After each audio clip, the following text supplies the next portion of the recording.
Yeah, that'd be good. No thanks.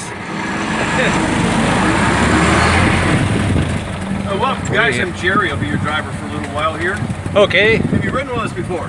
Negative. Alright, well this is a real Model T, by the way. Everybody assumes that these things, oh, they have modern engines. No. No. No. All of the things we have here are real.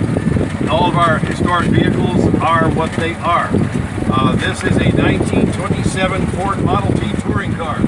And it is just exactly the way it was back in 1926, except for one thing. The windshield glass. They did not have safety glass back then. So this is now safety glass. You're welcome. So yeah, we're good on that. feel a lot better. Now the thing is,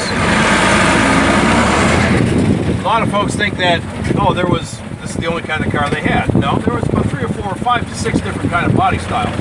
One of them was this is the second least expensive one, touring car. They had one that was even cheaper than this. It was called a runabout or a roadster. The body ended right here, and there was a little trunk back there for tools, not for luggage. People didn't take cars on long trips. You took a long trip, you took the train. 1926, second to the last year for production.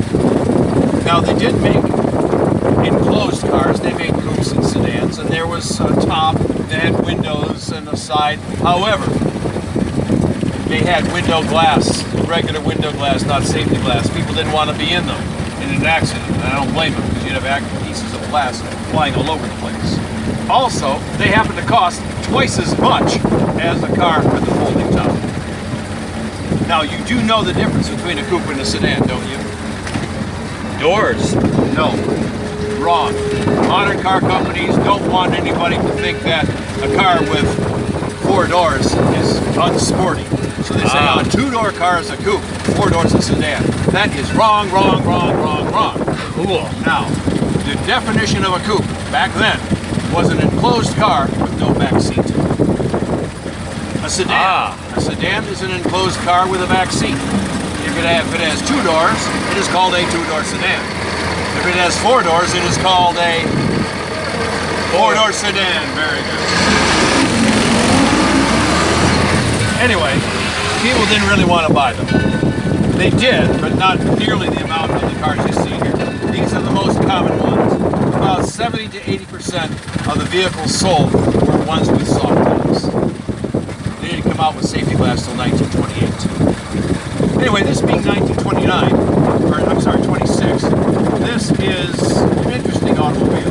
You'll notice any of the other Model Ts we have going today, they're very boxy looking. It looks like they took that hood, they kind of stuck it on the body, and the fenders kind of stick out. Whereas this one, the fenders kind of gracefully go over the wheels. The body lines, the radiator, the hood, the cowl, the body itself is one long straight line. It's very stylish for its day. Ford had to do something different because it was being outsold by a number of other car companies. In 1923, they sold 2 million cars. 1925, it was down to less than 1 million. By 1926, it was only 300,000. In 1927, the company lost $10 million. Because they had been making the same doggone car since 1908. If anybody wanted a Model T, they were on the used car market for like $20 to $50 for a good running car. Why should you buy a new one? That brings me back to the price. Every year, Ford wanted to reduce the price of the car and increase the quality. Can you imagine them doing that today? This particular car, for example, in 1923, cost $290. By 1926, this exact same car, because they put a starter on it, they redid the body, they did other things. This same car cost still only $390. Now everybody kind of assumes that, well, gee, that's got to be a lot of money today. No, not necessarily. Using official government inflation figures, $390 in today's money is just around $5,000. That's it. That's it. Wow. Imagine buying a brand new car for $5,000. However, what does this car have on it? Better yet, what does this car not have on it? There's no power steering, no power brakes, no GPS, no spare tire. No oil pump, no fuel pump, no water pump. No heated seats, no heated steering wheel, no air conditioning, no heater. It is a basic car. It goes forward, it goes backwards, it stops, it has a horn, it has headlights. What else do you need? That's what Henry Ford was selling, inexpensive transportation. Other cars, companies, however, caught on. They started offering more. That's why he had to expand. He had to change. He had to offer colors more than just black. So by 1927, they ceased Model T production after selling worldwide over 15 million of the same car.